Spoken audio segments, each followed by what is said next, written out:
So this summer, what are you excited about? What can we look forward to this summer?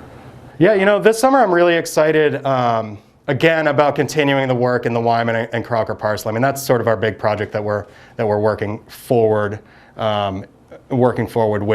We're also going to continue some development in the valley to sort of keep those trails that are close to the trailheads and close to your car, so easy access and that sort of thing. I'm really excited about our maintenance program again for this summer. Again, we're going to have a dedicated crew. We have a significantly increase in our budget.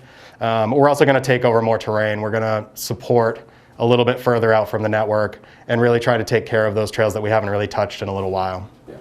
Yeah, because we've definitely seen a lot of use throughout the past few years. Yeah, totally. I mean, the sport of bicycling in general is definitely growing. One, because of the pandemic, but two, because mountain biking is just sort of in that sort of age bracket, I think, where its teenage years are kind of over, and it really is growing into exponential action. So we've definitely seen a lot of new riders to the sport, new riders and new residents to our area. And it's great. Oh, it's a bonus that the trails they're all mint. Anyway, yeah, they're all mint.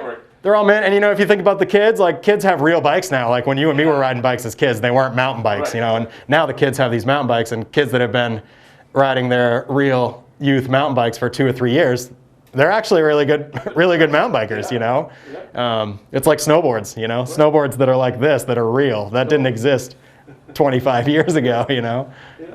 Cool. Okay. Well, we're heading. It's the middle of March. We're heading into mud season, if you will, freeze and thaw. What needs to be known about riding up here in the valley in these shoulder seasons? Yeah, the brown season we call it around here. We really have 2 brown seasons in the valley. We have the spring brown season and we have the fall brown season.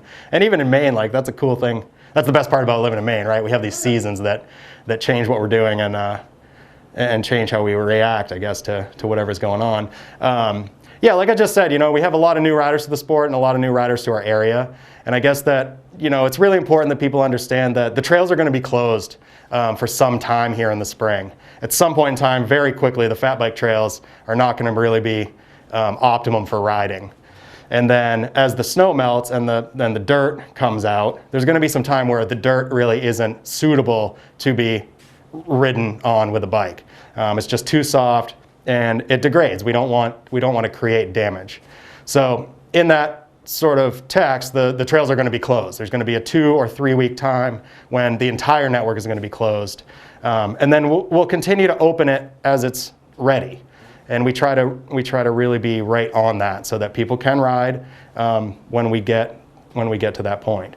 That being said, there's tons of opportunities for riding around here. There's tons of pavement loops that we were just speaking about. There's tons of gravel roads that are adequate in the springtime to be riding on.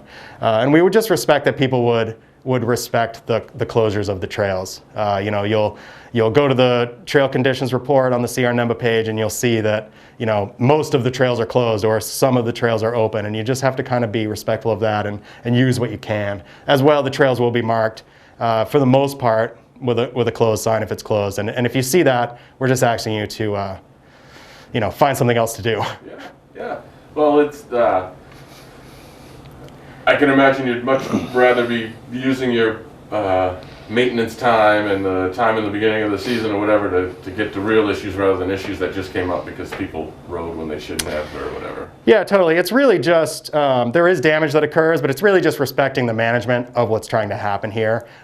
We try to keep the trails as open as long as we possibly can, but at some point in time, we're going to have to shut them down for that little bit of time in the spring, and it also occurs in the fall. There's a little bit of time in the fall when a freeze thaw is going on, when really, it only takes a few riders to make a significant impact when the trails are in that situation. And there's other things to do during that time. CR NEMBA will be hosting its volunteer trail work days right around that time to sort of get the trails ready for the spring. We have some work to do to maintain some damage that occurred last fall when people were riding when it was too soft. So again, look to the CR NEMBA page for those dates, and if you can't ride, you can always come out and swing a tool or just do some work with us. There's no better way to get to know a trail than doing some work on it.